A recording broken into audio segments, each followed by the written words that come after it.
Oke, udah direkod ya? Halo warga film animasi sekalian, langsung saja. Ini nggak banyak cakap ya, nggak banyak lebar. Kenapa sinematografi itu mahal? Semua orang Indonesia tuh bilang, bikin video gitu doang tapi mahal.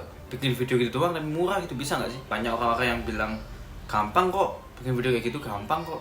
Cuma ngerekam doang kan, cuma ambil momen gitu doang kan. Gini, gua jelasin ke kalian ya. Memang gampang, pada dasarnya gampang, orang yang tidak tahu.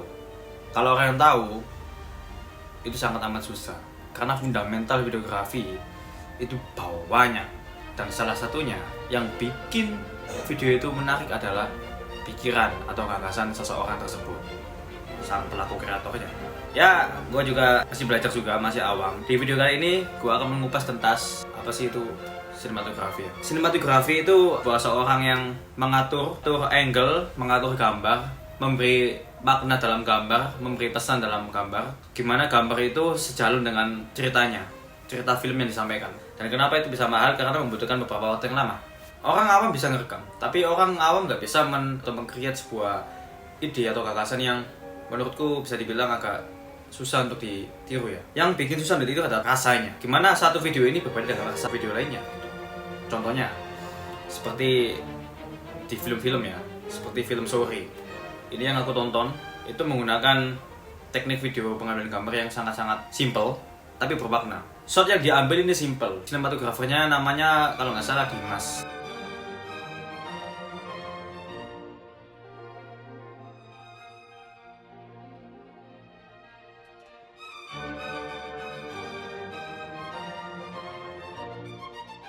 Sinematografer panutan saya itu, karena memang pengambilannya itu memang simple tapi elegan, bisa dicerna oleh banyak orang dan bermakna.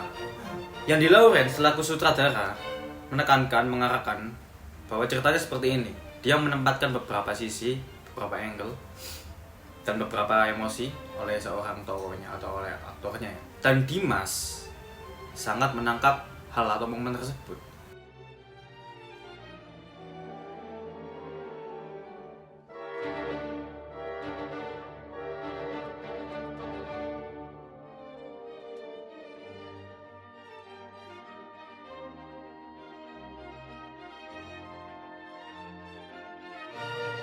Jadi menurutku orang-orang awam yang bilang bikin video gitu gampang, murah, itu nggak tahu, itu bisa dibilang memang nggak tahu tentang ilmu itu. Karena aku sendiri juga masih belajar tentang sinematografi itu.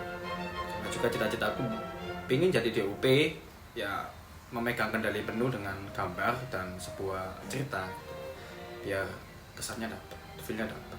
Menurutku ya belajar itu penting, apalagi tentang perekaman gambar ya. Kalau kalian seorang YouTuber, konten kreator, storytelling itu penting. Tapi yang paling penting visualnya. Karena orang awam, kata-kata umumnya, orang awam itu lihat dari segi visualnya. Kalau storytelling nomor 2. Banyak orang yang bilang, terutama orang yang pintar itu ya, pintar dalam hal cerita atau apa, memang storytelling itu penting, nomor 1, jantungnya sebuah film atau sebuah video ya. Tapi menurutku, orang yang nggak tahu, pada dasarnya kita membuat konten atau meng-create sebuah konten itu kan untuk hiburan masyarakat, dan masyarakat sebenarnya nggak banyak tahu tentang ilmu fundamentalnya film-film ini ya kan, fundamental visual, audio dan sebagainya. Yang mereka tahu hanyalah sebuah gambar dan audio, jadi simple. Dan menurutku itu memang penting belajar visual. Dan sekali lagi, jangan banyak ngomong, pelajari dan terapkan apa yang kamu pelajari, dan buatlah karya.